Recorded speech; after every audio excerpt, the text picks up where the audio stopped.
बिस्मिल्लाहिर्रहमानिर्रहीम अस्सलाम वालेकुम। कैसे हैं मेरे प्यारे प्यारे व्यूवर्स। उम्मीद करती हूँ सब खैरियत से होंगे, खुशहाल होंगे, जहाँ भी रहें खुश रहें, आबाद रहें। आज हम बनाएंगे स्वीट पोटैटो। इसको हमने बगैर बॉयल किए आपको स्टीमर में किस तरह से स्टीमर किया जाता है, पानी के बिना हमने इसको स्टीम करना है। बहुत ही ज़बरदस्त रेसिपी आप लोग के साथ शेयर करूँगी।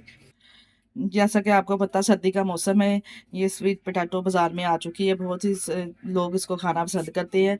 ये हम जब इसको बॉईल करते हैं या तो ये ज़्यादा बॉईल हो जाती है और या इसके अंदर पानी चला जाता है, अच्छे से ये कुक नहीं होती। इसको अच्छे से किस तरह कुक बिना पानी के स्टीम किया जाएगा आप लोग के साथ शेयर करूँगी। रेसिपी को बनाना स्टार्ट करते हैं, चलते हैं रेसिपी की तरफ। बिस्मिल्लाहिर्रहमानिर्रहीम। शकरकंदी को स्टीम करने के लिए सबसे पहले हमने शकरकंदी इस तरह से ले ली है। ये 2 किलो हमने शकरकंदी ली है इस तरह से। इसको हमने अच्छे से, इस पर डस्ट वगैरह मट्टी वगैरह होती है, तो आपको पता ही है मट्टी में बनती है तो उसमें मट्टी बहुत ज़्यादा लगी होती है। अच्छे से इसको साफ़ कर लेंगे और साइडों से इस तरह से इसको क्लीन कर लेंगे। जो इसके ये साइड वाले पार्ट है ना, इसको हम क्लीन कर लेंगे अच्छे से साफ़ करके। ये देखिए जी, इस तरह से इसके साइड वाले पार्ट हमने अच्छे से क्लीन कर लिए, इसको साफ़ कर लिया है अच्छे से। और स्टीम करने के लिए एक कढ़ाई या पतीला वगैरह ले लेंगे जिसमें हमने इसको स्टीम करना है। सिर्फ हमने इसमें 1 गिलास सिर्फ पानी का डालना है, हमने इसको बॉयल नहीं करना। अगर हम बॉयल करते हैं तो ज़्यादा गल जाती है, नहीं तो अंदर से कच्ची रह जाती है। ना ही अंदर से कच्ची रहेगी, ना ही ज़्यादा बॉयल होगी। इस तरह से बहुत ही ज़बरदस्त बाज़ार वाले जैसे बना के देते हैं ना, वही टेस्ट होगा। इस तरह से हमने फ्लेम को ऑन कर लिया है। 1 गिलास हमने इसमें पानी का ऐड कर देना है। और कोई भी कटोरी वगैरह या कोई स्टैंड वगैरह आपके पास, ये देखिए जी, इधर हमारे पास एक स्टैंड है। इस तरह से स्टैंड को रख लेंगे। अगर आपके पास नहीं है तब कोई भी कटोरी वगैरह ले सकते हैं। और ये जो स्टीमर वाली जाली होती है, हर घर में होती है, ये इस तरह से इसमें लगाएंगे और एक एक पीस करके शकरकंदी का इस तरह से हम रख देंगे इसमें। इस तरह से बहुत ही ज़बरदस्त ये स्टीम होगी। तमाम पीसेस इसी तरह से हम लगा देंगे इसमें। देखिए 1 बाय 1 इस तरह से रख देंगे। ये देखिए जी, इस तरह से तमाम पीसेस मैंने रख दिए हैं। ऊपर से अच्छे से कवर कर देंगे। अगर आप चाहें तो फॉइल पेपर भी इसके ऊपर लगा सकते हैं ताकि इसकी हीट वगैरह बाहर ना निकले। इस तरह से इसी में इसकी हीट के साथ इसने अच्छे से अंदर तक अच्छे से कुक हो जाना है और 20 मिनट में ये तैयार हो जाएगी।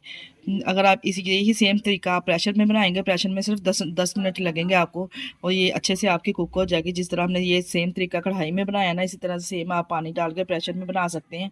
तो 5 मिनट वेट चलने में लगते हैं और 5 मिनट स्टीम होने में। बिल्कुल आपकी बाजार वाली जो शकरकंदी वो तैयार होगी।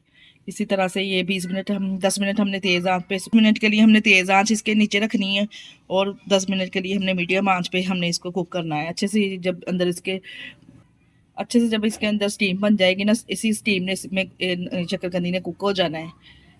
20 मिनट, टोटल 20 मिनट ही लगेंगे। 20 मिनट के बाद आपको दिखाते हैं। ये लीजिए 20 मिनट के बाद हमने कवर को हटा दिया। इस तरह से माशाल्लाह से बहुत अच्छे से हमने चेक कर लिया, इसको कुक हो चुकी है। आप लोग को भी चेक करवाती हूँ कि आप चेक करें कितने अच्छे से बिना पानी के हमने इसको कुक किया है। माशाल्लाह से देखिए कितनी ज़बरदस्त ये अंदर से तैयार हुई है, बिल्कुल सॉफ्ट सी।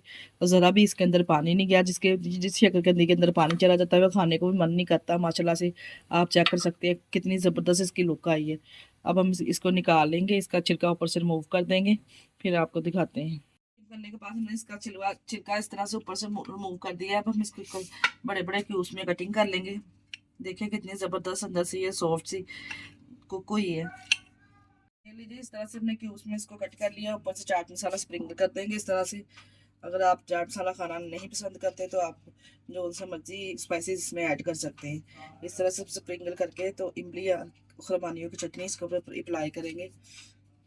ये इमली और खुमानी की चटनी इसके ऊपर से स्प्रिंकल कर देंगे इस तरह से। बहुत ही ज़बरदस्त इसका टेस्ट है। ये चटनी की रेसिपी मैंने अपने चैनल पे दी हुई है, आप जाके विजिट कर सकते हैं चैनल का। इस तरह से हमने खट्टी मीठी इमली खुमानी की चटनी इसके ऊपर अप्लाई कर दी है। माशाल्लाह से बहुत ही ज़बरदस्त हमारी स्वीट पोटैटो जो रेडी हुई है। आप लोग भी इस रेसिपी को ज़रूर ट्राई कीजिए, बहुत ही मज़ेदार, बहुत ही लजीज बनती है। इसके साथ ही हमें दीजिए इजाज़त। अपना बहुत सारा ख्याल रखिएगा और हमें दुआओं में याद रखिएगा। हमारे चैनल को लाइक और सब्सक्राइब करना ना भूलिएगा। ओके, अल्लाह हाफिज़।